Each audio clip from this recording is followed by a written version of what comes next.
Take a look at this. Pedro's on the ball, but focus on the space Palmer finds inside the 18-yard box. Just look at that. This kind of situation happened multiple times throughout the match. Now let's break down how Chelsea managed a dominant 3-0 win over PSG to claim the FIFA Club World Cup. Enzo Maresca set up his side in a 4-2-3-1 formation, with Palmer operating from the right wing. On the other side, Luis Enrique stuck with his trademark 4-3-3 setup.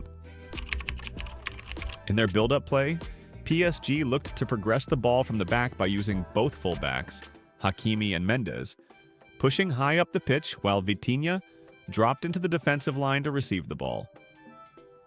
The strategy was clear. PSG aimed to stretch the pitch as wide as possible, hoping to force Chelsea into committing more players forward.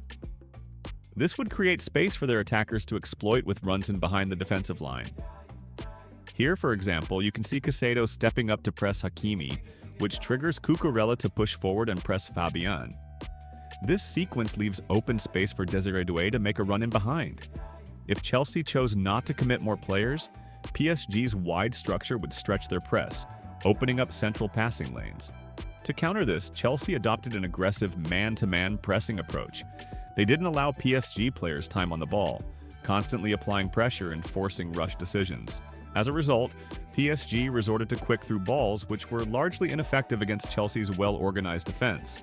When PSG managed to break Chelsea's press, they rely on quick link-up play. In this example, Kvaratskhelia drops deep to receive the pass from Mendes, drawing his marker Malo Gusto with him.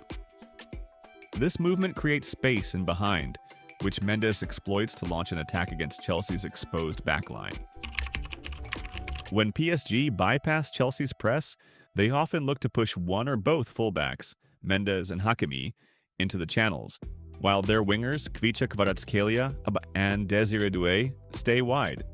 This movement is designed to force Chelsea into a narrow shape, giving the wingers time and space on the ball to deliver line-breaking passes or switch play from one wing to the other. However, Chelsea had a tactical response. Neto dropped into the back line to form a temporary back five, with Cucurella tracking the inverted Hakimi, while Neto stepped forward to press Doué.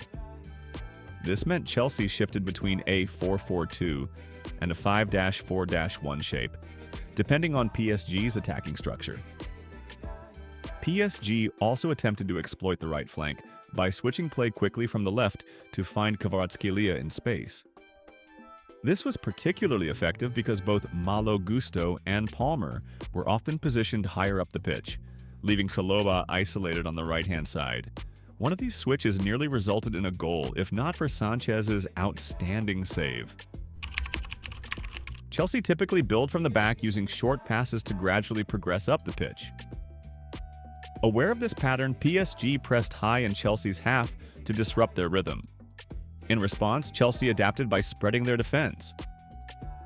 Chalobah and Colwill pushed wide to form a back three alongside the goalkeeper, while the fullbacks advanced high, with Cucurella staying deeper and Gusto operating almost like a winger. To draw PSG further forward and stretch their press, both Reece James and Moises Caicedo dropped deep to support the build-up. This tactic was designed to force PSG into overcommitting players in Chelsea's half, leaving space behind their defensive line. To exploit this space, either Cole Palmer or Gusto would drift into the half channel while the other stayed high and wide. This movement stretched PSG's back line, especially down their left flank, where Chelsea focused most of their attacks. This put Nuno Mendes in a difficult position. If he stepped inside to press Palmer in the channel, he risked leaving Gusto unmarked on the outside. But if he stayed wide to track Gusto, Palmer had time and space to receive passes between the lines. Mendes often chose to remain narrow, prioritizing defensive shape rather than engaging either Palmer or Gusto. However, this passive approach failed to stop Chelsea's direct play. When the long passes eventually came, Mendes was slow to react, a key factor in Chelsea's opening goal. Sometimes, when the opposition press is intense, Palmer drops deep to receive the ball and help progress it up the pitch, often playing a wide pass to Gusto positioned higher on the flank.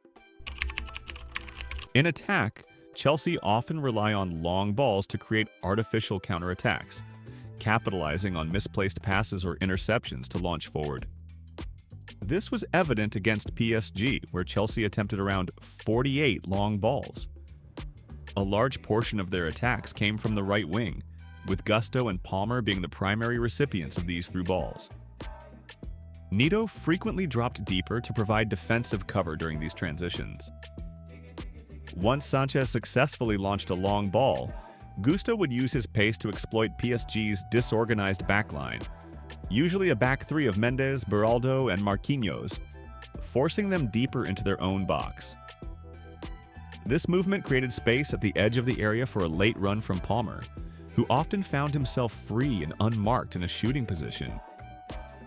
As seen here, Palmer has ample space to receive the pass and time his shot. Let's start with the second goal. As you can see here, James deflected a pass from Mendes, which fell kindly to Enzo. Enzo then played it back to Colwill to reset the play. Now look at PSG's defensive setup. Because Mendes had pushed high up the pitch, PSG were left with a narrow back three consisting of Vitinha, Marquinhos, and Beraldo. Noticing the compact shape, Palmer made an intelligent movement into the wide channel to exploit the space left behind. As soon as he sprinted into that space, Colwill picked him out with a precise long pass. This put Chelsea in a 3 versus 3 situation against PSG's defense, right on the edge of the box. Palmer tried to cut inside from the wing, but was closely pressed by Vitinha. To disrupt this pressure, Pedro made a run into the same wide channel, forcing Vitinha to make a decision: either follow Palmer and press him or track the passing lane to Pedro. If Vitinha had chosen to press, Palmer could have easily slipped a pass to Pedro, who was in a great position to deliver a cross into the feet of Enzo or Neto. Instead, Vitinha dropped off to block the passing option, giving Palmer just enough space and time to cut inside and curl a shot into the far corner. For the third goal, Chelsea started with a structured build-up from the back. Palmer dropped deep to receive a pass from Chalobah, effectively bypassing PSG's first line of press. Initially, Mendes stepped up to press Palmer, but when Malo Gusto made a run down the left flank, Mendes chose to track him instead. This left Palmer in space with both time and freedom to carry the ball forward. As Chelsea advanced, they created a 5 versus 5 situation inside PSG's half. Gusto continued his run wide, dragging Mendes with him and opening up space in the half-space channel. Palmer and Pedro intelligently recognized this gap, with Pedro making a perfectly timed run into the channel to receive Palmer's pass, eventually leading to the goal. Both of Chelsea's goals were a result of tactical superiority and PSG's lack of defensive cohesion. Paris Saint-Germain struggled to keep up with Chelsea's quick transitions and were repeatedly outnumbered in their own half. With this victory, Chelsea are now officially the FIFA Club World Cup champions for the next 4 seasons. It also marks the second trophy Enzo Maresca has delivered for Chelsea, showing just how influential he's becoming at the club. If you enjoyed this analysis, don't forget to like the video, subscribe to the channel for more tactical breakdowns, and leave a comment. What did you think of Chelsea's performance? And who was your man of the match? Let's talk football in the comments.